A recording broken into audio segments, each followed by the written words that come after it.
السلام عليكم ورحمة الله تعالى وبركاته.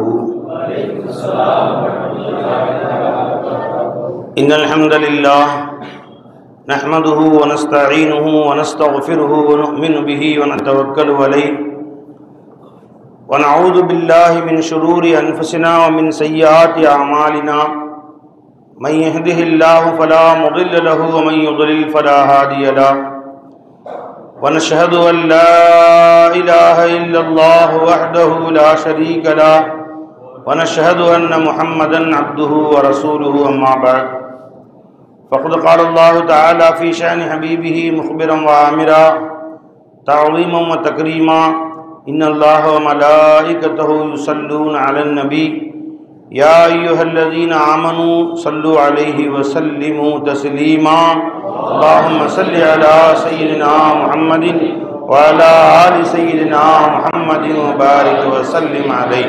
அல்லாஹ் ஜல்ல ஷானுஹு தஆலாவுடைய மாபெரும் கருணை கிருபை அல்லாஹ் நம்மை எல்லாம் முஃமின்களாக முஸ்லிம்களாக தனது ஹபீப் நாயகம் முஹம்மது ரசூலுல்லாஹி ஸல்லல்லாஹு அலைஹி வஸல்லம் அவர்களின் அருள் நிறைந்த உம்மத்திலே பிறக்கச் செய்தான். அந்த அல்லாஹ்வுக்கு எல்லா புகழும். அல்ஹம்துலில்லாஹ் அல்ஹம்துலில்லாஹ். மேலும் குறிப்பாக இந்த ஜும்மாவுடைய நாளிலே அல்லாஹ்வை வணங்குவதற்கும் வழிபடுவதற்கும் அவனுக்கு நன்றி செலுத்துவதற்கும் நமக்கு ஒரு நல்ல வாய்ப்பை வழங்கினான். அந்த அல்லாஹ்வுக்கு எல்லா புகழும். அல்ஹம்துலில்லாஹ் அல்ஹம்துலில்லாஹ் அல்ஹம்துலில்லாஹ். கண்ணியத்திற்கும் மரியாதைக்கும் உரிய இந்த பள்ளிவாசலின் ஹதீப் ஹஜ்ரத் இமாம் அவர்களே மற்றும் பள்ளிவாசலின் தலைவர் மற்றும் உறுப்பினர்களே, ஜமாத்தார்களே, புனிதமிகு ரமலான் நம்மை வந்து கொண்டிருக்கிற இந்த நேரத்தில் அல்லாஹு தாலா நம்மை ஒன்று சேர்த்திருக்கிறான். இந்த நேரத்தில் ஒரு ஹதீஸை தங்களுக்கு நான் ஞாபகப்படுத்த ஆசைப்படுகிறேன். இந்த ஹதீஸ் அபூ தாவூத் மற்றும் சஹீஹான கிதாபுகளிலே வந்திருக்கக்கூடிய ஹதீஸ். ஹஜரத் முஆத் இப்னு ஜபல் ரலியல்லாஹு தஆலா அவர்கள் ரிவாயத் செய்கிறார்கள். ஒருமுறை நாயகம் ஸல்லல்லாஹு அலைஹி வஸல்லம் அவர்கள் என்னை அருகிலே அழைத்தார்கள். அழைத்து என் கைகளை பிடித்து கொண்டார்கள். எப்படி தன் நேசர்களை, தன் நண்பர்களை நாம் பிரியத்தோடு கைத்துக் கொள்வோம், அப்படி என் கையோடு என் கையை சேர்த்து பிணைத்துக் கொண்டார்கள். பிடித்து கொண்டு சொன்னார்கள், யா முஆத் வல்லாஹி இன்னி லஉஹிப்புக். முஆதே, அல்லாஹ் மீது ஆணையாக நான் உங்களை விரும்புகிறேன், உங்களை நேசிக்கிறேன், உங்கள் மீது அன்பு கொள்கிறேன். வல்லாஹி இன்னி லஉஹிப்புக். மீண்டும் சொன்னார்கள், அல்லாஹ் மீது ஆணையாக நான் உங்களை நேசிக்கிறேன், உங்கள் மீது அன்பு காட்டுகிறேன், உங்களை விரும்புகிறேன் என்று சொன்னார். ஃபகால, இன்னும் சொன்னார்கள், ஊசிக்க யா முஆத். முஆதே, நான் உங்களுக்கு ஒரு அறிவுரை சொல்கிறேன், ஞாபகம் வைத்துக் கொள்ளுங்கள் என்று சொன்னார். அப்ப பெருமானார் ஸல்லல்லாஹு அலைஹி வஸல்லம் அவர்கள் ஒரு விஷயத்தை வலியுறுத்தி சொல்வதற்கு, ஒரு விஷயத்தை பற்றி நமக்கு மிக நன்றாக ஞாபகப்படுத்தி நம் மனதிலே அதை பதிய வைக்க வேண்டும் என்று ஆசைப்பட்டார்களே, ஆனால் ஸல்லல்லாஹு அலைஹி வஸல்லம் அவர்கள் அதை நம் கவனத்தை தன் பக்கம் திருப்ப வேண்டும் என்று ஒரு சில செய்திகளை சொல்வார். சில நேரங்களில் கேள்விகள் கேட்டு நமது கவனத்தை தன் பக்கம் திருப்பி பதில் சொல்லுவார்கள், அது மனதிலே பதிய வைக்க வேண்டும் என்று. சில நேரங்களில் ஒரு உதாரணம் காண்பிப்பார்கள், அது வாழ்நாளில் மறக்கவே முடியாது. அந்த மாதிரி உதாரணம் காட்டுவார்கள். ஒரு முறை பெருமானார் ஸல்லல்லாஹு அலைஹி வஸல்லம் அவர்கள் சென்று கொண்டிருக்கிறார்கள் சஹாபாக்களோடு.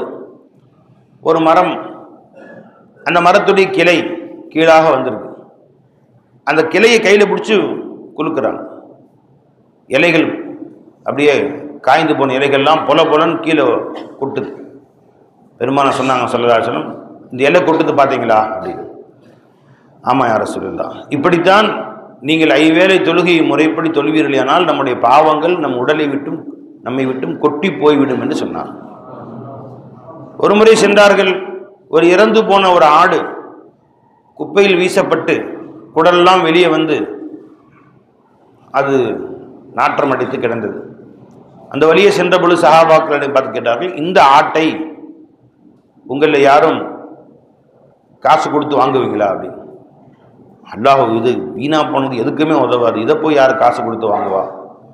பெருமானார் சொன்னாங்க, அத்துனியா ஜீஃபத்துன், இந்த மாதிரி செத்துப்போன ஒரு ஆட்டுக்குத்தான் இந்த உலகம் சமம் என்று சொல்லி காண்பித்தார். இவ்வாறாக உதாரணங்கள் காட்டி அந்த செய்தியை நம் மனதிலே பதிய வைப்பார்கள். இப்போ ஒரு முக்கியமான விஷயத்தை பதிய வைப்பதற்காக ரசூலுல்லாஹி ஸல்லல்லாஹு அலைஹி வஸல்லம் இவ்வாறு நமக்கு ஒரு முன்னால் சில கேள்விகளோடு அந்த செய்தியை சொல்லுவார். ஹஜ்ரத் முஆத் பின் ஜபல் ரலியல்லாஹு அன்ஹு அவரை அருகில் அழைத்து அவருடைய கைகளை தங்கள் புனிதமான கைகளால் பற்றி பிடித்து கொண்டார்கள். இப்போ ஏதோ முக்கியமான செய்தி சொல்ல போறாங்க அப்படின்னு.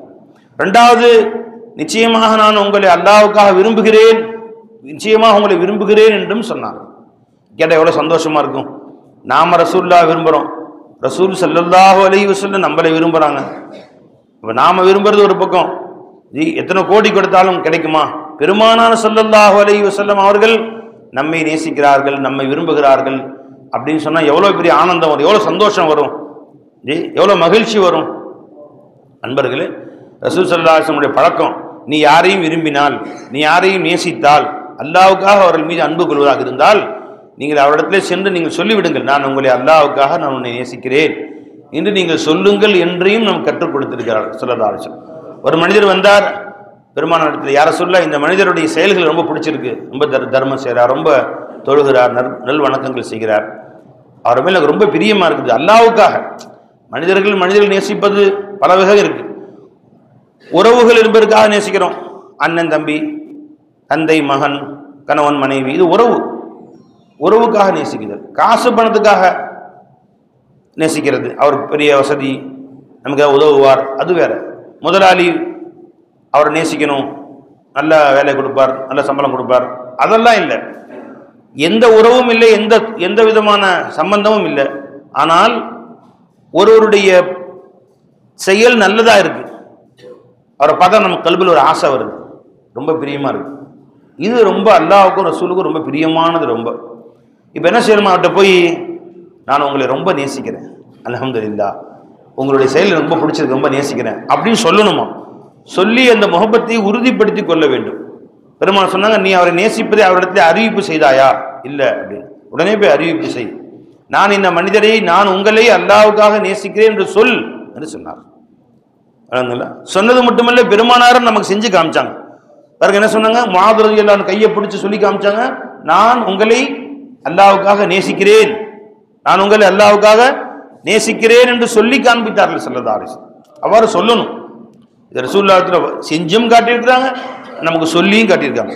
ஒருத்தர் மேல முஹப்பத் வந்தால், பிரியம் வந்தால், அந்த பிரியம் அல்லாஹ்வுக்காக இருந்தால் அவரிடத்தை சென்று சொல்ல வேண்டும், ஹஜ்ரத் உங்களை அல்லாஹ்வுக்காக நான் ரொம்ப நேசிக்கிறேன், உங்க செயல் ரொம்ப பிடிச்சிருக்கு. அவர் ஹஜ்ரத்தா இருக்கணும் அவசியம் கிடையாது.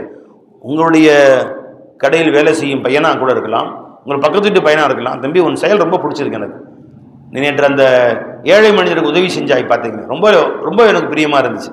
இந்த கண் இல்லாத மனிதருக்கு உதவி செஞ்சீங்க, உங்களை ரொம்ப அல்லாஹ்வுக்காக நேசிக்கிறேன், இந்த செயல் அல்லாஹ் ரசூலுக்கு ரொம்ப பிரியமானது என்று ஊக்கப்படுத்துறது. தம்பி, நேற்று ஒரு ஆடு இருந்துச்சு, அந்த ஆட்டுக்கு இலையெல்லாம் போட்டுட்டு இருந்தீங்க, ரொம்ப சந்தோஷம், அல்ஹம்துலில்லாஹ், உங்களை அல்லாஹ்வுக்காக நான் நேசிக்கிறேன் அப்படின்னு சொல்லணும். அல்லாஹ்வுக்காக நேசிக்கிறேன் என்ற வார்த்தையை பயன்படுத்தணும். நாம் வீடுகளில் பயன்படுத்தணும். தம்பி, உங்க மகனே நல்ல காரியம் செஞ்சார், அல்ஹம்துலில்லாஹ், நீ தாத்தாவுக்கு கொண்டு போய் சாப்பாடுலாம் கொடுத்த, பார்த்தேன், நான் ரொம்ப சந்தோஷம், நான் உன்னை நேசிக்கிறேன், அல்லாஹ்வுக்காக நான் உன்னை நேசிக்கிறேன்பா, அல்லாஹ் உன்னை நேசிக்கிறான், ரசூல் உன்னை நேசிக்கிறாங்க, இது நல்ல வார்த்தை, நல்ல செயல். இது ஏன் உங்க மனைவிட்டு சொல்லுங்களேன், புரிஞ்சுங்களா? நாம துனியாவில் ஐ லவ் யூன்னு சொல்லாத ஒருத்தவங்களுக்குலாம் துனியாவில் மனைவி மட்டும்தான், மற்ற எல்லாத்துக்கும் கூட சொல்லலாம். அந்த மாதிரி ஆயிடுச்சு இன்னைக்கு. புரிஞ்சுனே, மனைவிக்கு ஐ லவ் யூ சொல்லக்கூடாதா? உங்களுக்கு இருக்கா? மனைவிக்கு எப்படி ஐ லவ் யூ சொல்லுவாங்க? வேற யாருக்கும் சொன்னாலும் அதாவது இருக்கும், வந்து ஐ லவ் யூன்னு மனைவிக்கு சொல்லுவாங்க. நீங்கள் ரொம்ப அதிகமாக சொல்ல வேண்டியது மனைவிக்கு தான், புரிஞ்சுங்களா? நீங்கள் இன்னைக்கு ஒரு சாயா கொடுத்தாங்க, ஐ லவ் யூன்னு சொல்லுங்க, நாளைக்கு அந்த சாயா இன்னும் கொஞ்சம் விசேஷமாக இஞ்சியெல்லாம் போட்டு நல்லா செய்வாங்க. ரொம்ப அழகான சாயா கொடுத்தீங்க, ஐ லவ் யூ அப்படின்னு சொல்லி பாருங்களேன், டெஸ்ட் தான் பண்ணுங்களேன், நான் உன்னை ரொம்ப நேசிக்கிறேன், புரிஞ்சுங்களா, ரொம்ப முகப்பத்தாக இருக்கு எனக்கு.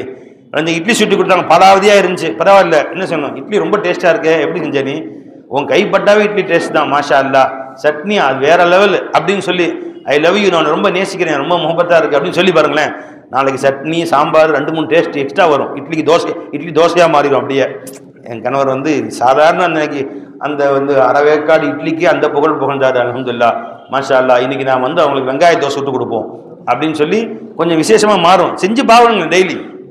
அப்போ அன்பர்களே, அப்ப யாரையும் நாம் நேசித்தால் அவர்களை நேசிக்கிறோம், உன்னை விருப்பப்படுகிறேன், உன்னை பிரியப்படுகிறேன் என்று சொல்லுவதும் பெருமானார் ஸல்லல்லாஹு அலைஹி வஸல்லமுடைய ஒரு வழிமுறை. அதாவது உன் நேசத்தை உன் செயல்கள்லையும் காட்டணும். சில பேர் கல்புக்குள்ள விரியம் வச்சிருப்பான், ரொம்ப நேசிப்பானுங்க, வெளிப்படுத்த தெரியாது, அதனாலேயே ரொம்ப ஓரம் கட்டப்பட்டு விடுவார். உன் பையனை ரொம்ப நேசிக்கிற, உன் மகனை ரொம்ப நேசிக்கிற, உன் மகளை ரொம்ப நேசிக்கிற, உன் மனைவியை ரொம்ப நேசிக்கிற, அண்ணன் தம்பியை ரொம்ப நேசிக்கிற, பிரியப்படுற, அவங்களுக்கு ஒரு காய்ச்சல் வந்து துடிச்சு போயிடுற, உண்மைதான். ஆனா பார்க்கும் போதெல்லாம் அவங்கள்ட்ட உரு நடந்துக்கிறது. எந்திரா, உட்கார்றா, போடா வாடா அப்படின்னா, எங்க அத்தா கொஞ்சம் கூட என்னை நேசிக்கவே மாட்டாருங்க. எல்லாரும் என் மேல அன்பு காட்டுறாங்க, என் மேல அன்பு காட்டாத ஒருத்தர் இருக்கிறாருன்னா என்னை கண்டாலே வயிறு எரியிறாரு, என்னை கண்டாலே திட்டாருன்னா எங்க அத்தா ஒருத்தர் தாங்க அப்படின்னு அவன் மனசுல என் பதிய வைக்கிறேன். எங்க அத்தா என்னை உயிருக்குறா நேசிக்கிறார். உலகத்துல எங்க தகப்பன் என் மேல அன்பு வச்ச மாதிரி யாரும் என் மேல அன்பு வைக்க முடியாதுங்க. என்னுடைய முன்னேற்றத்தில் என் தகப்பன் எனக்கு எப்படி அக்கறை காட்டுறாரோ அப்படி யாரும் காட்ட முடியாதுங்க. உன் மகள் சொல்லணும், உன் மகன் சொல்லணும், உன் மனைவி சொல்லணும். அந்த அன்பை உள்ளுக்குள் வைத்திருப்பது ஒரு பக்கம், நீ உள்ளுக்குள் வைத்திருக்கும் அன்பை வெளிப்படுத்து என்று நாயகம் ஸல்லல்லாஹு அலைஹி வஸல்லம் கட்டளை இடுகிறார்கள். வெளிப்படுத்தி காட்டு, என்ன குறைஞ்சு போயிருப்போது, அதனால ஈகோ என்ன, அதில் போய் வெளிப்படுத்தி காட்டு. யார் அண்ணன் தம்பியா இருக்கட்டும், நினைச்சிங்களா அண்ணே உங்களுடைய செயல் ரொம்ப பிடிச்சிருக்கு அண்ணே, எனக்கு ரொம்ப நேசிக்கிறேன், உங்களை ஏதோ சொல்லி காட்டு, வாயாலையும் சொல்லு, உன் செயல்களாலும் காட்டு. வாயால் சொல்றது எப்படி? அடிக்கடி அவர்களை சந்திப்பது, அவர் நலம் விசாரிப்பது, அவர்களுடைய பற்றி பேசுவது, அவர்களுக்கு உதவி செய்வது. முஹப்பத் என்பது, பிரியம் என்பது அவர்கள் கஷ்டப்படக்கூடிய நேரத்திலே கொண்டு போய் அவர்களுக்கு உதவி செய்வதற்கு பேர் தான் முஹப்பத். சரிங்களா? ஒருத்தர் ஆஸ்பத்திரியில் இருக்கிற, அவர் மகன், அவர் மகள், அவருடைய மனைவி, பிள்ளைகள் ஆஸ்பத்திரியில் இருக்கிறாங்க. ஃபோன் போட்டு விசாரிக்கிறோம், நல்லா இருக்காங்களா, எப்படி இருக்கு, எப்போ கொண்டு போனீங்க, என்னாச்சு, கீழே விழுந்துட்டாங்களா, அடிபட்டுச்சா, என்ன இதுன்னு விசாரிக்கிறோம். இது ஒரு பக்கம். ரெண்டாவது, நேரில் போய் பார்க்குறோம். இது உறவு. ஒன்று அண்ணன் தம்பி இருக்காங்க, ஆஸ்பத்திரி தம்பி கிடக்கிற, அண்ணன் போய் பார்க்கவே இல்லைங்க, ஒரே ஊரில் இருந்துக்கிட்டு என்று சொல்லுவார்கள் என்பதற்காக வேண்டியாவது வேலையை விட்டு போய் பார்க்கறது. இதெல்லாம் பெருச்சு. அண்ணே ஹாஸ்பிட்டல் அட்மிட் பண்ணியிருக்கிறீங்களே, என்ன அட்வான்ஸ் கொடுத்தீங்க, யாரோ கேட்குறோம், அதை என்ன செலவு ஆச்சு உங்களுக்கு, கவலைப்படாதீங்க, நீங்கள் தாராளமாக செலவு செய்யுங்க, பார்த்துக்கலாம், அட்ஜஸ்ட் பண்ணிக்கலாம், ஏதோ அவசரம் எனக்கு ஃபோன் போடுங்க, இதை சொல்ல முடியுமா, இதை சொல்ல உங்களால் செய்ய முடியுமா? இதுதான் அங்கே பிரச்சனையே. இது அங்கே ரொம்ப தேவைப்படுகிறது. தெரிஞ்சுங்களா? அல்லாஹ் அக்பர். அந்த மாதிரி உதவி செஞ்சு பாருங்களேன். அவங்க நீ செஞ்ச அந்த இஹ்சானை, அந்த உதவியை வாழ்நாளில் மறக்க மாட்டாங்க அவங்க.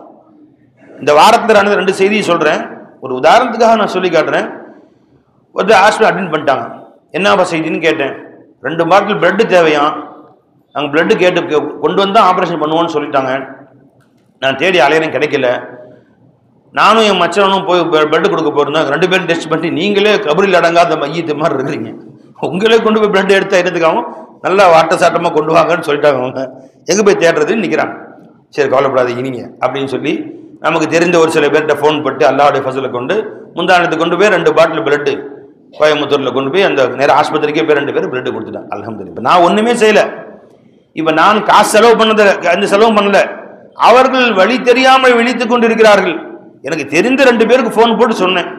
அலைஞ்சுங்களா? உடனே அங்கே போய் அவங்கள்ட்ட சொன்னாங்க, அவங்கள்ட்ட சொன்னாங்க. 2 பேர் நேராக ஆஸ்பத்திரிக்கு போனாங்க, பிளட் கொடுத்துட்டாங்க. அல்ஹம்துலில்லாஹ். இந்த சேவை செய்கிறோமா? அதுதான் பிரச்சனை. சும்மா விசாரிப்பதோ, நம்ம உறவுகளோ, சொந்த பந்தங்களோ, நம்ம நண்பர்களோ அட்மிட் பண்ணியிருக்கிறாங்க, அல்ஹம்துலில்லாஹ் நல்லா பார்த்துங்க, உடம்பு நல்லா நல்லா இருக்கலாம், பார்த்துட்டு வந்துருங்க, பார்த்துட்டு வீட்டுக்கு வந்தாங்க, வீட்டுக்கு வந்து பார்க்குறேன், எவ்வளோ செலவுன்னு கேட்டுக்கிறது இல்லை. இன்னொரு காரியம், இன்னொரு நெருங்கிய நண்பர் ஒருவர் அட்மிட் பண்ணிட்டாங்க. எல்லாரும் விசாரிக்கலாம், நானும் விசாரிச்சு எப்படிங்க இருக்காங்க அவங்க அப்படின்னு. இந்த மாதிரி சூழ்நிலை, திடீர்னு இந்த மாதிரி ஆயிடுச்சு, கையில் செலவு வச்சுருக்கீங்களா, இவ்வளோ காசு கேட்டாங்க, இவ்வளோ காசு எனக்கு குறையுது, வேற ஒன்றும் இல்லை, அப்படி சொல்லுங்கள் முதல்ல, அல்ஹம்துலில்லாஹ் நீங்கள் பாருங்கள், டிஸ்சார்ஜ் ஆகும்போது மொத்தமாக சொல்லுங்கள், நான் பார்த்துக்கலாம் அப்படின்னு சொல்லிட்டு அவருக்கு மனசு திருப்தி. ஏன்னா புள்ள உடம்பு சரியில்லாமல் அட்மிட் ஆகிருக்கு, பையன் உடம்பு சரியில்லாமல் அட்மிட் ஆகிருக்கிறான், மனைவி உடம்பு சரியில்லாமல் அட்மிட் ஆகிருக்கான், அது ஒரு கவலை. டிஸ்சார்ஜ் ஆகும்போது பெரிய பில்லை கொடுப்பாங்களே, அதை எப்படி கட்டுறதுக்கு, யார்கிட்ட போய் கடன் வாங்குறது, அது யார்கிட்ட போய் நம்ம கேட்கறது, அது ஒரு பெரிய கவலை இருக்கும். வரைஞ்சுங்களா? இப்போ அவர்கிட்ட நான் வந்து பெருசாலாம் ஒன்றும் சொல்லவே இல்லை, நீங்கள் கவலைப்படாதீங்க, நல்லபடியாக பாருங்கள், காசு வேணும் சொன்னால் சொல்லிட்டு போட்டோம், அதே ஆஸ்பத்திரி நல்லபடியாக பாருங்கள், நல்ல ஆஸ்பத்திரி தான் பாருங்கள், டிஸ்சார்ஜ் ஆகும்போது என்னன்னு நீங்கள் சொல்லுங்கள், பார்த்துக்குவோம், ஏற்பாடு செய்கிறேன் கடனாக. சார் எனக்கு அவர் கடனாக கொடுத்தாலே போதும், யார்கிட்ட போய் கடன் கேட்குறது. அல்ஹம்துலில்லாஹ் டிஸ்சார்ஜ் ஆகும்போது ஃபோன் போட்டாங்க, இவ்வளோ காசு எனக்கு தேவைப்படுது அப்படின்னு. நான் ஒருத்தர் 2 பேர்கிட்ட சொல்லி காசை கொண்டு போய் கொடுத்தாச்சு. இப்போ நீங்கள் மெதுவாக கொடுங்க, தேவைப்படும் போது கொடுங்க, கொஞ்சம் கொஞ்சமாக நீங்கள் வந்து பின்னாடி சம்பாரிச்சு பண்ணி கொடுங்கன்னு சொல்லி காசை கொண்டு போய் கையில் கொடுத்தாச்சு. ஒரே சந்தோஷம். இது இந்த வாரத்தில் நடந்த 2 செய்தியை நான் உங்களுக்கு சொல்லி காட்டுறேன். பேர்லாம் சொல்லலை. எதுக்காக சொல்கிறேன் நண்பர்களே, அன்பு என்பது இருக்கு பார்த்தீங்களா, இது வாயால் சொல்வது மட்டுமல்ல, உடலால் நடிப்பது மட்டுமில்லை. அவர்களுக்கு வரக்கூடிய துக்கத்தை நம்முடைய துக்கமாக பாவித்துக் கொள்ள வேண்டும். இப்போ நம்ம வீட்டில் உங்கள் பீவிக்கு உடம்பு சரியில்லைன்னா மனசு எவ்வளோ கஷ்டப்படும். ஒரு வார்த்தை கேட்கலாம் இல்லை நீங்கள். ஒருவேளை அவர் வயசு காசு பணம் உள்ளவராக இருந்தாலும் சரிதான், அட்மிட் பண்ணிருக்காங்கன்னு சொன்னாங்க, முன்ன பின்ன எதுவும் ஆச்சுன்னு சொன்னால் எனக்கு ஃபோன் போடுங்க, நான் ஏற்பாடு செய்கிறேன். ஒரு வாரம் சொல்லலாம் இல்லை, சொன்னதான் எனக்கு குறைஞ்சி போச்சு. அவர் வாழ்நாள் அந்த செய்தி அந்த சொல்ல மறக்க மாட்டாங்களா இல்லையா? அப்போ அன்பர்களே, பெருமானா சொன்னாங்க ஸல்லல்லாஹு அலைஹி வஸல்லம், உன் அன்பை உன் உள்ளத்தில் வைத்துக் கொண்டிருப்பதால் எதுவும் நடக்காது, உன் அன்பை நீ வெளியில காட்டு அப்படின்னா. இப்போ சொல்லாலும் செயலால் சிறிய சிறிய அன்பளிப்புகள், இதுவும் அன்பை அதிகரிக்கும். தெரிஞ்சுங்களா? இப்போ வீட்டுக்கு போறீங்க, என்ன நம்ம பெருசா அன்பளிப்பு கொண்டு போறோம். இப்போ வெளியூர்ந்து இங்கே வந்திருக்கிறோம், அல்ல இங்கே இருந்த மனைவி வெளியூர் இருக்கிறோம், அங்கிருந்து இங்கே வந்திருக்கிறோம். போகும்போது சும்மா போகக்கூடாது. வீட்டிற்கு வெறுங்கையாக வருவது கபரஸ்தானுக்கு போற மாதிரிட்டாங்க. வீட்டுக்கு நீங்க உங்க வெளியூர் போற, நீ பல்லவட்டி மெட்ராஸுக்கு போறீங்க, எந்த தேவைக்காக போனாலும் சரிதான், திரும்ப வீட்டுக்கு வந்து வெறுங்கையா வந்தா கபரஸ்தானுக்கு வந்த மாதிரி. கபரஸ்தானுக்கு தான் வெறுங்கையா வருவாங்க. அது கூட ஊதுபத்திலாம் கொண்டு போறாங்க சில பேர். விளைஞ்சுங்களா? நீ போட்டு ஊதுபத்திட்டு அவங்களுக்கு எந்த ஃபாய்தா கொண்டு போறாங்க. இப்ப வீட்டுக்கு வெறுங்கையா போகாதீங்கிறாங்க. எப்படி சொல்லணுமா? போகும்போது மனைவிக்கு எதையாவது ஒரு சின்ன சாப்பாடு வாங்கிட்டு போங்க. ஒரு தலையில் வைக்கிற பூ ஹேர் கிளி 10 ரூபா, வரும்போது ஒன்று வாங்கிட்டு வந்தேன், நல்லா இருக்குங்களா ஜி. கடையில் இறங்கி முன்னாடி ஸ்டாப்பிங்ல இறங்கி அல்ல பஸ் ஸ்டாண்ட்ல இறங்கி 1 கிலோ ஆப்பிள் வாங்கிட்டு போங்க ஜி. உன் குழந்தைக்கு சாக்லேட் பிடிக்குமா, 2 சாக்லேட் வாங்கிட்டு போங்க. உள்ள போனோன்னு அவன், பாப்பா எங்க போயிட்டு வந்தீங்க? நாங்கள் போய் மெட்ராஸ்ல பயான் செஞ்சுட்டு அங்கே போய் பெரிய பெரிய வியாபாரம்லாம் முடிச்சுட்டு 1 லட்சம் அக்ரிமெண்ட் போட்டு 4 லட்சம் சாமான் வாங்கிட்டு வந்தேன். அதான் இந்த 8 சாக்லேட் கொடுங்க, அதுதான் அந்த குழந்தைக்கு பெருசு. இப்ப நீ போய் பெரிய பெரிய காரியங்களை சாதிச்சு விளைஞ்சுங்களா, உன்னுடைய வியாபாரத்துல பெரிய சிக்கலா இருந்துச்சு, சிக்கல்லாம் தீர்த்து விட்டு 2 லட்ச ரூபா 3 லட்ச ரூபா வேலையெல்லாம் முடிச்சுட்டு விளைஞ்சுங்களா, அல்லது ஒரு 50 லட்ச ரூபா ப்ராப்பர்ட்டி, ஒரு வீடை வாங்கிட்டு வந்துட்டேன் புள்ள, அப்படி வீடை வாங்கிட்டு வந்தீங்களா, எங்க காட்டுங்கன்னு. அதுக்கு என்ன தெரியும்? அந்த 10 வயசு பிள்ளைக்கு நீ கொடுக்குற 5 ரூபா சாக்லேட் தான் பெருசு. நீ 50 லட்ச ரூபாய்க்கு வாங்கின வீடு பெருசு அல்ல. 5 ரூபா சாக்லேட்டு, சின்ன பிள்ளைக்கு 5 ரூபாய்க்கு சாக்லேட்டு, பெரிய பையனுக்கு ஒரு பேனா, ஒரு பென்சிலு, ஒரு கலர் பாக்ஸ், உன் பீவிக்கு ஒரு கடையில் வைக்கிற கிளிப்பு, இது எல்லாமே சேர்த்தா 25 ரூபா 30 ரூபா தான் வரும். ஆனால் நீ 30 லட்ச ரூபா சொத்து வாங்குறதை விட இது பெருசு. என்ன காரணம் என்று கேட்டால், எனக்கும் அக்கறை பற்றினார்களே. அவரு போனது அவர் வேலையை முடிச்சிட்டாரு. ஆனா வீட்டில் 2 பேர் 3 பேர் உட்கார்ந்து அவர் வருகை காத்து கொண்டிருக்கிறோம் என்று என் மேல அன்பு காண்பித்தார்கள் அல்லவா.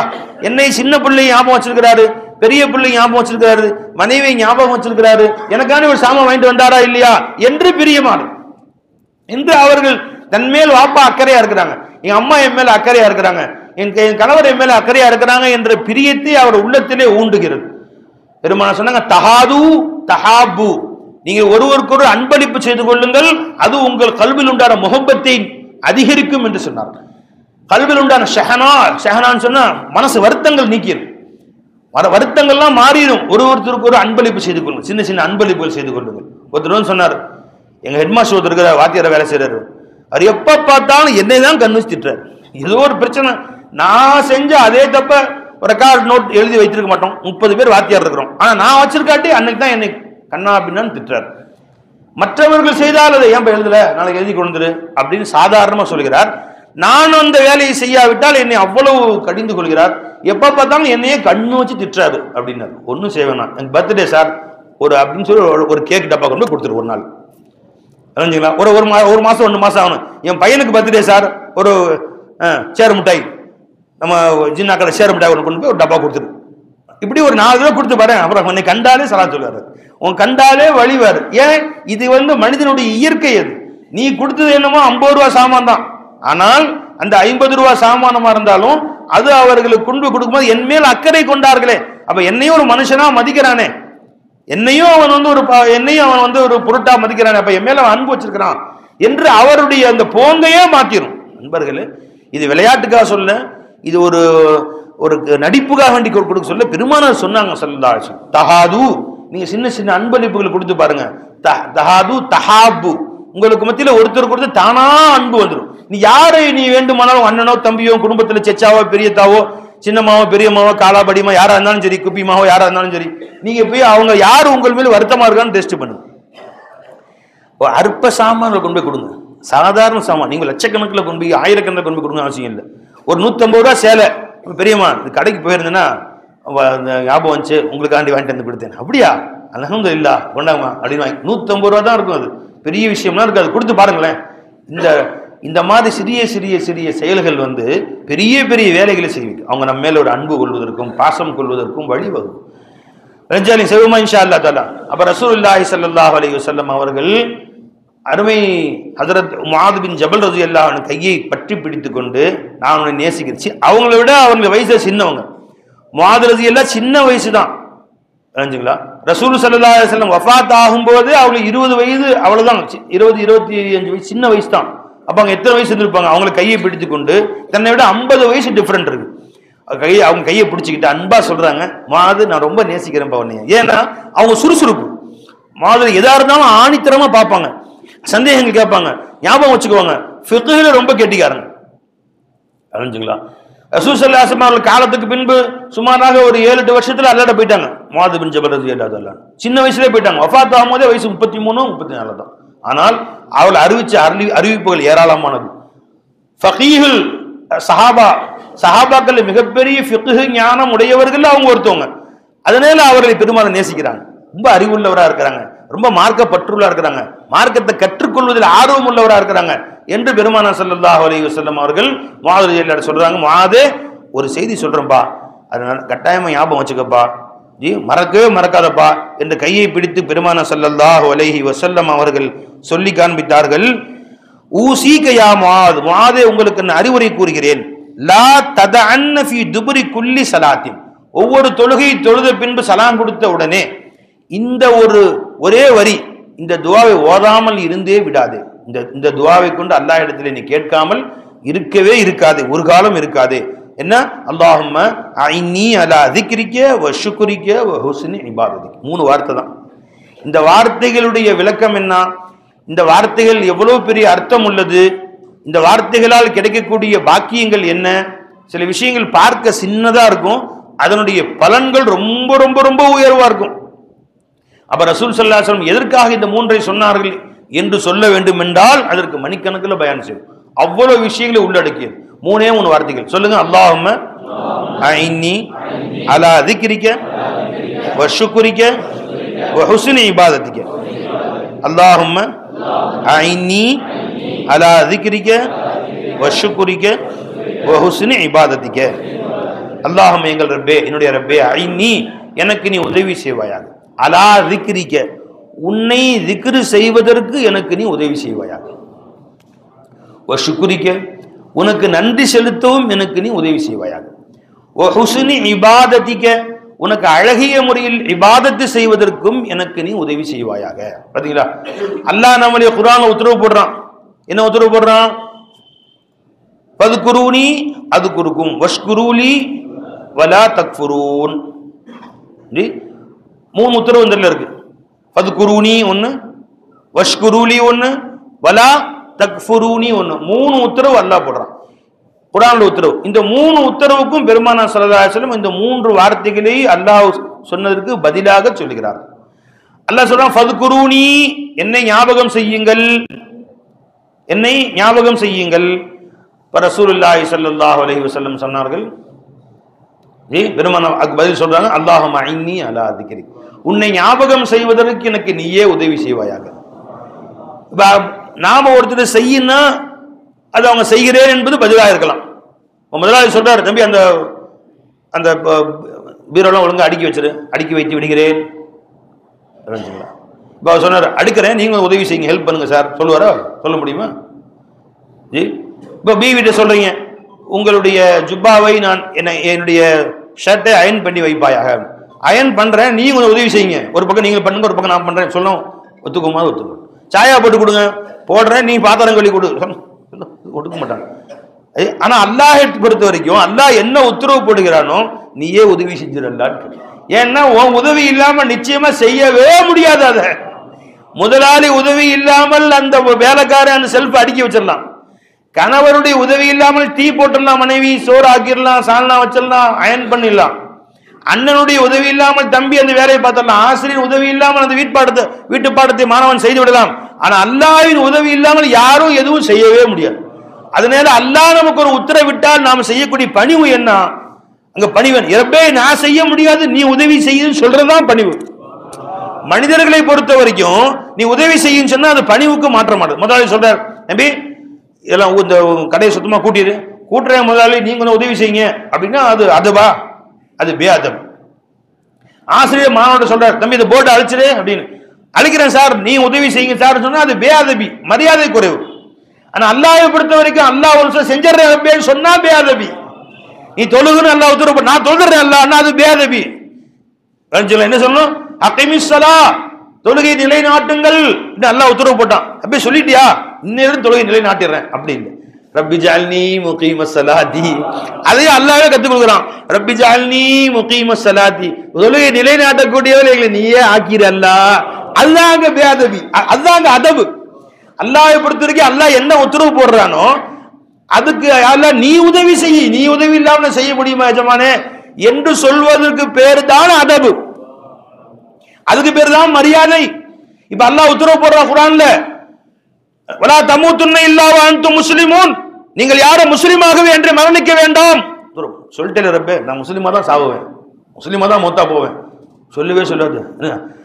வதவஃபனி முஸ்லிமா, இதுவும் குர்ஆன் அல்லாஹ்வே கத்து கொடுக்குறான். இப்படி கேளு என்கிட்ட, என்னை முஸ்லிமா நீயே மௌத்தாக்க அல்லாஹ் உன் கையில இல்ல.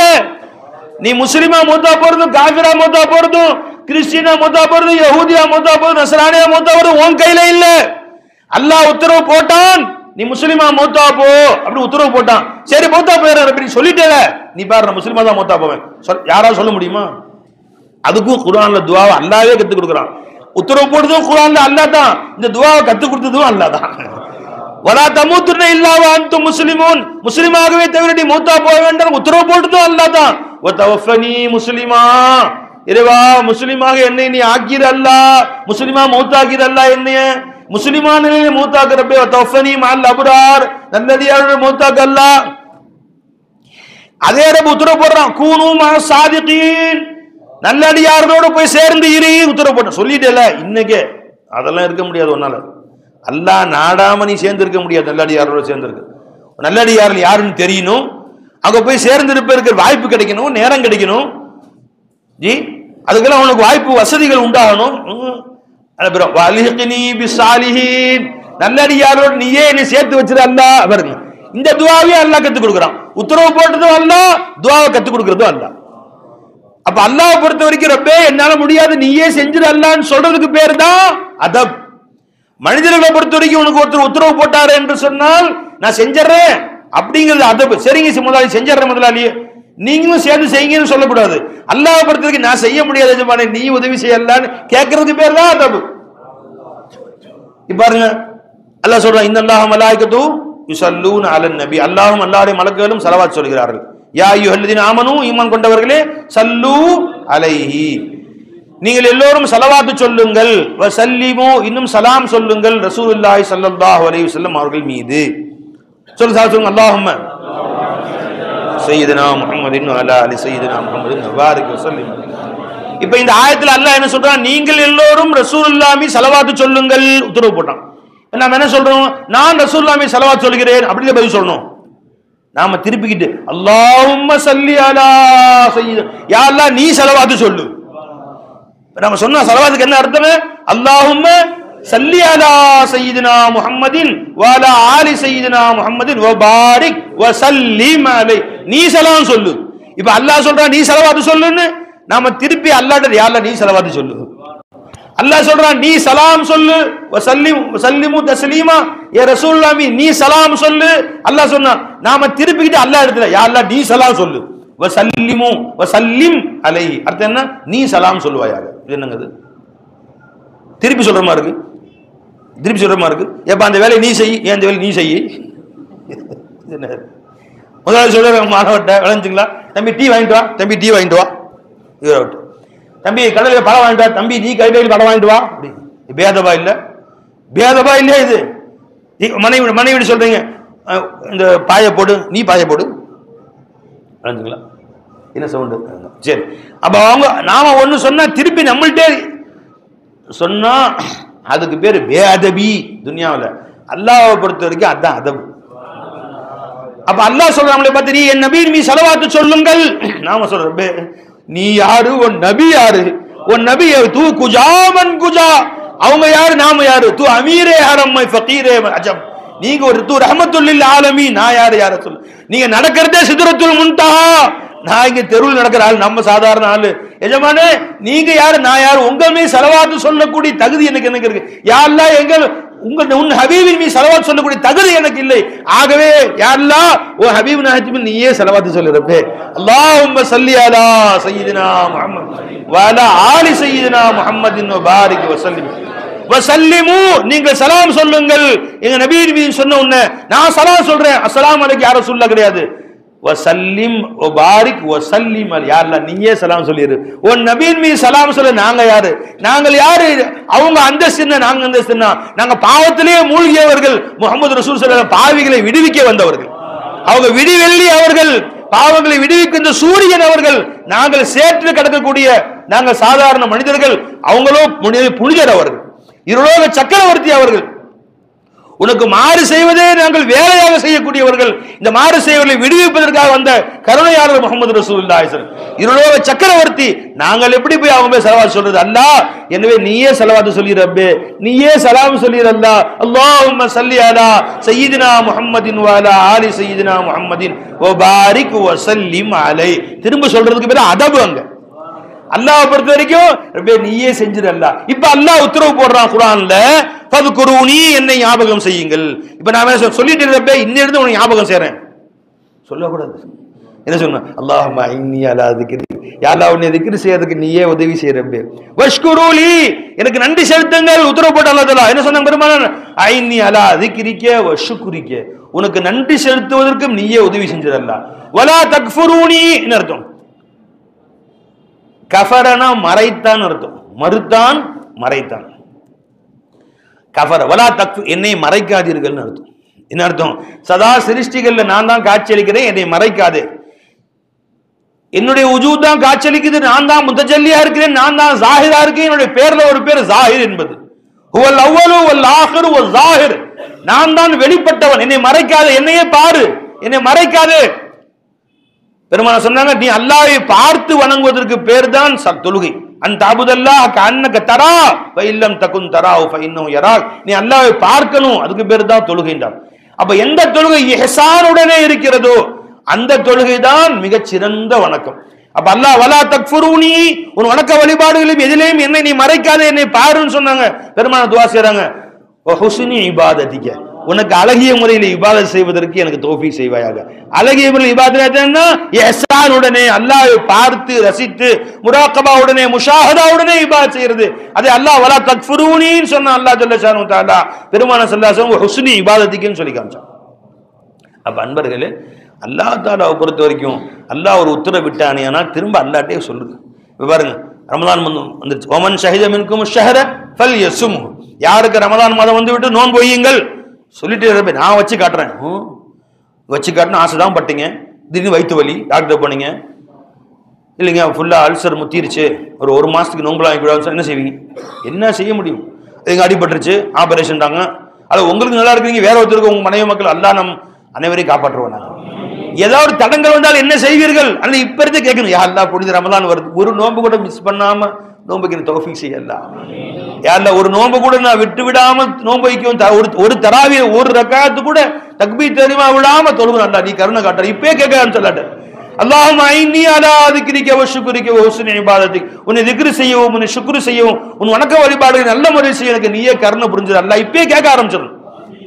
பெருமான் அல்லாஹ் பாரிக் லனா ஃபி ரஜப வ ஷஅபான் வ பல்லிக்னா ரமலான், புனித ரமலான் எங்களுக்கு எத்தி வை அல்லாஹ்னு கேட்டுட்டு இந்த துஆவை சேர்த்துக்குங்க. அல்லாஹும்ம அந்த ரமலான்ல எங்களுக்கு ரப்பே வஃபிக்னா லிஸ்ஸியாமி வல் கியாமி வ திலாவத்தில் குர்ஆன், முழுமையான முறையில் 30 நோன்பை வைப்பதற்கும், யா அல்லாஹ் முழுமையான முறையில் குர்ஆனை ஓதி முடிப்பதற்கும், தராவியை ஒரு ரக்காத்து கூட தக்பீர் தஹ்ரீமா விடாமல் முழுமையாக தொழுவதற்கும் ரப்பே எனக்கு உதவி செய்ய அல்லாஹ்.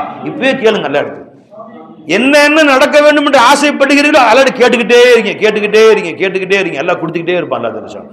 எங்கெங்கெல்லாம் துஆ கபூல் ஆகிற நேரமோ அந்த நேரத்துல தான் கேளுங்க. ஹஜ்ஜுக்கு போகணும்னு ஆசையா இருக்கா? உம்ராவுக்கு போகணும்னு ஆசையா இருக்கா? என்ன வேணா உங்க வீடு கட்டணும்னு ஆசையா இருக்கா? என்ன வேணும்? அழகான புள்ள வேணும் ஆசையா இருக்கா? நல்ல மனைவி வேணும் ஆசையா இருக்குதா? என்ன என்ன உனக்கு வேணுமோ அல்லாஹ் கேளு. குறிப்பாக இந்த வெள்ளிக்கிழமை பெருமானார் சொன்னாங்க, ஒவ்வொரு வெள்ளிக்கிழமையும் ஒரு நேரம் இருக்கிறது, அந்த நேரத்தில் நீங்கள் எது கேட்டாலும் அல்லாஹ் கொடுத்து விடுவான். இப்போ அந்த நேரம் எது என்பதிலே சஹாபாக்களுக்கு மத்தியில் கருத்து வேறுபாடு. பெரும்பாலும் மொத்தமாக சொல்லிட்டு போயிட்டாங்க. சில பேர் சொல்றாங்க இந்த வெள்ளிக்கிழமை தஹஜ்ஜுத் நேரம் பார்த்தீங்களா, அந்த 3 to 4 கடந்து போயிருச்சு, ஃபஜ்ருக்கு முன்னாடி, இன்றைய ஃபஜ்ருக்கு முன்னாடி நேரம், அந்த நேரம் தான் அது. அந்த நேரத்தில் எது கேட்டாலும் அல்லாஹ் கொடுப்பான். சிலர் சொல்கிறார்கள் துஹாவுடைய நேரம், இப்போ காலையில் 10 to 11 அந்த நேரம். சிலர் கூறுகிறார்கள் இமாம் மிம்பரில் ஏறக்கூடிய நேரம். சிலர் கூறுகிறார்கள் இமாம் ரெண்டு ஹுதுபாவுக்கு பற்றி உட்காருவார் பார்த்தீங்களா, அந்த நேரம் தான் அது. அந்த நேரம் எந்த வேண்டுமானாலும் கேளுங்க அல்லாஹ் கொடுத்துருவான். ஒரு ஹுதுபாவில் உட்காந்து திரும்ப உட்காந்து மீண்டும் 2வது ஹுதுபாக்கு எந்திரிக்கிறாங்க, இடையில 1 நிமிஷம் இருக்கு பார்த்தீங்களா, அந்த நேரம் தான் துவா கபூல் ஆகிற நேரம். சில பேர் சொல்றாங்க இமாம் ஜும்மாவுடைய ஃபர்து தொழுது சலாம் கொடுத்த உடன் அடுத்த நொடி இருக்கு பார்த்தீங்களா, அந்த நேரம் அல்லாஹ்வோட துவா கேட்கிற நேரம். வந்தீங்களா, இது ஹதீஸ்ல வருது, சஹாபாக்கள் சொல்லிருக்காங்க, தஃப்சீர்கள்ல வருது. இமாம் அஸ்ஸலாமு அலைக்கும் வரஹ்மத்துல்லாஹ், அஸ்ஸலாமு அலைக்கும் வரஹ்மத்துல்லாஹ் சலாம் கொடுத்து துவா கேட்கிற நேரம். அப்பதான் நமக்கு சில்லறை கொடுக்குற நேரமா இருக்கு. சில பள்ளிவாசல்களை பார்த்தா அப்பதான் டபக்கு டபக்கு டபக்கு டபக்குன்னு சில்லறையை போட்டு குளிக்கு நினைச்சுங்களா, யாரோ சில்லறை குளிக்கட்டும், அது வசூல் பண்றாங்க பள்ளிவாசல் தேவைக்காக வேண்டி, அந்த நேரத்தை வேஸ்ட் பண்ணக்கூடாது. நாம துவா செய்யணும், நல்ல இடத்துல கேட்கிற துவா கேட்டா கபூல் ஆகிற நேரம். இன்னும் சிலர் கூறுகிறார்கள் ஜும்மாவுடைய நாளிலே கடைசி நேரம். கடைசி நேரம்னா இப்ப மகரிப்பாங்க 6:25 6:25 வச்சுக்கோமே, 6:25 கடைசி ஒரு 15 நிமிஷம், 6:10 6:25 வரைக்கும் அது ஜும்மாவுடைய கடைசி நேரங்கள். அந்த நேரத்தில் கேட்கிற துவாவை அல்லாஹ் தஆலா வீணாக்குவதில்லை என்று இதுவும் ஹதீஸ் எழுதுகிறார்கள். சொல்லப்போன காபுல் அஹ்பார் ரலியல்லாஹு தஆலா அவர்கள், இப்னு அப்பாஸ் ரலியல்லாஹு போன்ற பெரும் பெரும் சஹாபாக்கள் இந்த கடைசி நேரம் தான் துவா கபூலாக நேரம் என்று சொல்லியிருக்கிறார். மற்ற ரிவாயத்துக்களும் வந்துட்டு நாம என்ன செய்வோம், எல்லா நேரத்திலையும் கேட்போம், தஹஜ்ஜுத்லயும் கேட்போம், இன்ஷா அல்லாஹ் தஆலா 2 ஹுதுபாவுக்கு மத்தியிலையும் கேட்போம், சலாம் கொடுத்த உடனே கேட்போம், கடைசி வக்திலையும் கேட்போம், இன்ஷா அல்லாஹ் தஆலா கேட்போமா, இன்ஷா அல்லாஹ் தஆலா. இந்த நேரங்களில் நம்முடைய தேவைகளை அல்லாஹ்ட்ட கேளுங்க. குறிப்பாக அல்லாஹ் அவருடைய இபாதத்துக்களை பரிபூர்ணமா செய்வதற்கு தௌஃபீக் செய்ய அல்லாஹ், புனித ரமதானை நல்ல முறையில் கழிப்பதற்கு தௌஃபீக் செய்ய அல்லாஹ், ஒரு நோன்பு கூட மிஸ் ஆகாம எனக்கு கழிப்பதற்கு நசீபாக்கிய அல்லாஹ், ஒரு தராவி கூட தக்பீர் தஹ்ரீமா விடாம தொழுவதற்கு நின்று தொழுவதற்கு தௌஃபீக் செய்ய அல்லாஹ், என் வாழ்நாள் கடைசி காலம் வரை என் நின்று குனிந்து சஜிதா செய்து தொழக்கூடிய நல்ல பாக்கியத்தின் உடல் வலுவை எனக்கு குடிய அல்லாஹ். இல்லாட்டி கேளுங்க அல்லாட்ட, கடைசி இந்த இறுதி மூச்சு வரை உனக்காக முன்னால் நின்று குனிந்து சஜிதா செய்து நான் வழங்குவதற்கு எனக்கு உடல் ஆரோக்கியம் கொடு அல்லாஹ், அந்த மாதிரி ஆரோக்கியத்தை கூட கேளுங்க அல்லா இடத்துல, இன்ஷா அல்லாஹ் தஆலா கேட்போம் எல்லாரும். அல்லாஹ் நம்ம எல்லோருக்கும் தௌஃபீக் செய்வானாக. வரக்கூடிய ரமதானை மிகச் சிறந்த முறையில் கழிப்பதற்கு அல்லாஹ் நம்ம தௌஃபீக் செய்வானாக. அல்லாஹ்வுடைய மன்னிப்பை பரிபூர்ணமாக பெற்றவர்களாக இந்த ரமதானை நிறைவுற அல்லாஹ் நம்ம எல்லோருக்கும் தௌஃபீக் செய்வானாக. நம்ம எல்லோரும் அல்லாஹ் நம்மையும் நம் ஊர் மக்கள் அனைவரையும் அல்லாஹ் மன்னிப்பானாக, நம்முடைய தேவைகளை நிறைவேற்றி கொடுப்பானாக, நம்ம கல்வியில் உண்டான கவலைகளை எல்லாம் நீக்குவானாக, நம் கல்வியில் நமக்கு ஏற்பட்ட இழப்புகளில் நமக்கு அல்லாஹ் ஈடு செய்வானாக, 1க்கு 10 திருப்பி கொடுப்பானாக. அல்லாஹும்ம இன்னா நஸ்அலுக்கல் அஃப்வ வல் ஆஃபியா வல் முஆஃபத தாயிமா ஃபித் தீனி வத் துன்யா வல் ஆখিরা. இந்த துஆ யாரும் மறக்காதீங்க. அல்லாஹும்ம இன்னா அலா ذிக்ரிக வ ஷுக்ரிக வ ஹுஸ்னி இபாத். சொல்லுங்க, அல்லாஹும்ம இன்னா அலா ذிக்ரிக வ ஷுக்ரிக வ ஹுஸ்னி இபாதத்திக. ஒவ்வொரு தொழுகை சலாம் கொடுத்த உடனும் இந்த துஆவை ஓதும்படி பெருமானார் ஸல்லல்லாஹு கற்றுக் கொடுத்திருக்கிறார்கள். இது எழுதி வச்சுக்கோங்க, எல்லாரும் ஞாபகம் வச்சுக்கோங்க, எழுதி வாங்கிக்கோங்க அஜத்துமார்கள்ட்ட. இது ஓதுங்கள். அல்லாஹ் நமக்கும் நம் குடும்பத்தாருக்கு ரஹ்மத் செய்வானாக. அஸ்ஸலாமு அலைக்கும் வரஹ்மத்துல்லாஹி தஆலா வபரகாத்துஹு.